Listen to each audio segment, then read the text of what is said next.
So this is usually how suffering starts. It starts with separation.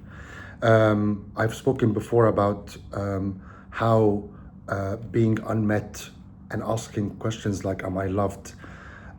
Do I belong here? And not getting answers allowed me to go inside, shrink, and over time, by the age of 16, I started to feel a split between what I would call the performative self, the self that survives, the self that gets the praise, the admiration, the applause, the self that excels in school, in church, in sports, the self that gets approved, loved, and accepted by everyone, and the self that has taken a hiding, the self that is authentic, creative, free, uninhibited, asks questions, feels safe, feels like it can trust life. So when that split happens, suffering begins. And I also would like to add that there's a third part that comes along when we grow older.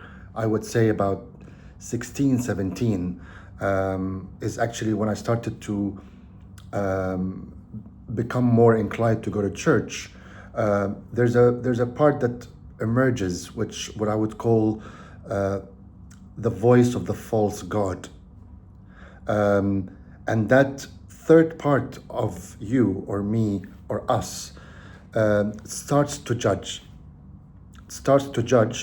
in the name of growth, in the name of having a sense of keeping us on the right track.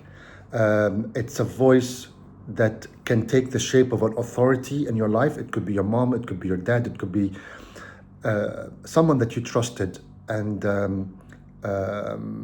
maybe the trust wasn't what you expected, even though the trust was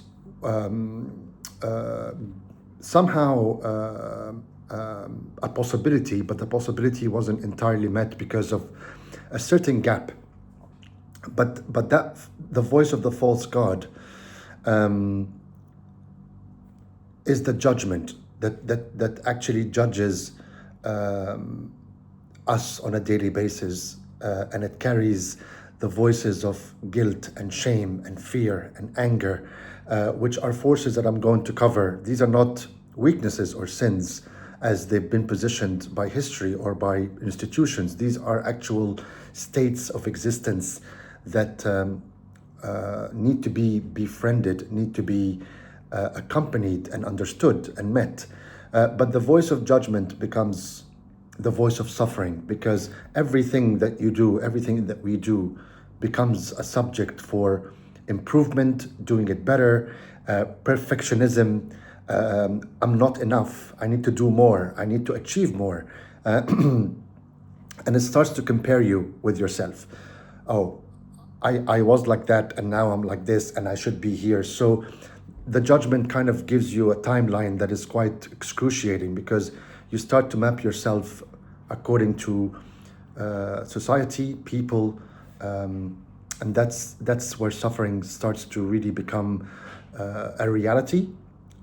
For me, there was no one around to actually sit down with and talk about these things. So I managed to, being on the creative side, I managed to turn suffering into beauty. I managed to create meaning out of suffering. I started to say to myself, if I don't suffer, I don't grow. The only way out of my pain is to go through it. The only way out of my pain is to suffer, because suffering, as positioned also by the religion that I belong to for 30 years, romanticized suffering, the crucifixion and the resurrection, the having to go through the pain of the cross in order for us to resurrect, a story that shape-shifted throughout my life in the last 49 years, which I will come to also as well later. But when you create meaning out of suffering, you become utterly loyal to suffering, and to undo the suffering, you'll also have to suffer as well.